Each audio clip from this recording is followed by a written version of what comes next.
भारतीय सेना में भर्ती की नई स्कीम, अग्निपथ के विरोध में सुसाइड करने वाले युवक का परिवार अपने बेटे की मौत के लिए सरकार को जिम्मेदार मानता है। हरियाणा के रोहतक में बतौर पेइंग गेस्ट पीजी रहकर 2 साल से सेना भर्ती की तैयारी कर रहे जींद के लिजवाना कलां गांव के सचिन ने सुसाइड से चंद घंटे पहले ही अपने पिता सत्यपाल से बात की थी।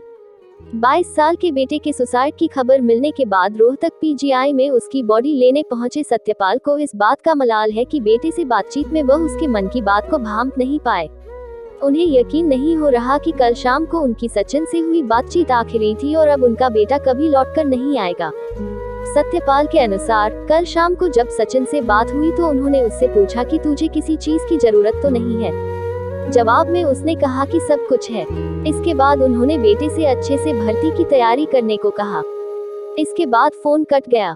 सेना से रिटायर्ड सत्यपाल ने अफसोस भरे लहजे में कहा कि अगर बातचीत में बेटे की परेशानी या मायूसी का जरा सा भी एहसास हो जाता तो मैं 35 किलोमीटर दूर गांव से दौड़कर रोहतक में उसके पास पहुंच जाता। उसके कभी सुसाइड नहीं करने देता। डब्बाई आंखों से आकाश की तरफ निहारते हुए सत्यपाल ने कहा, सचिन छोटा था इसलिए सबका लाडला था। बेटे की तरह उनका भी सपना था कि उनका खून उन्हीं की तरह फौज में भर्ती होकर देश सेवा करे। इस बीच सचिन की मौत से आहत लिजवाना कलां और उसके आसपास के 4 गांवों के लोगों ने शनिवार को जींद रोहतक रोड जाम करने की चेतावनी दी है। इन चारों की गांवों के बच्चे लिजवाना कलां गांव के स्टेडियम में सेना में भर्ती की तैयारी करते। जींद के ऐतिहासिक गांव लिजवाना कलां के सत्यपाल ने बताया कि वह खुद सेना में रहकर देश की सेवा कर चुके हैं। उनकी 4 बेटियां और 2 बेटे हैं। सचिन सबसे छोटा था। उसकी 4 बहनों और बड़े भाई मंगत की शादी हो चुकी है। मंगत बेरोजगार है। परिवार में केवल सचिन ही अविवाहित था।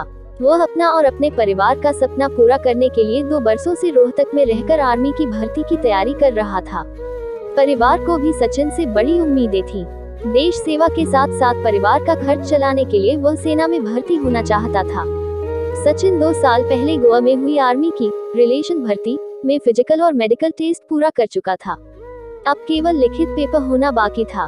कोरोना और दूसरी वजहों से 2 साल में कई बार पेपर की तारीख आगे खिसकती रही। सेना में जाना उसका जुनून बन चुका था।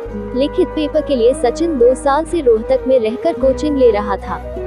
सचिन की बड़ी बहन पूनम कहती है कि उन्होंने कई बार समझाना चाहा लेकिन सचिन के दिमाग पर केवल सेना में जाने का भूत सवार था।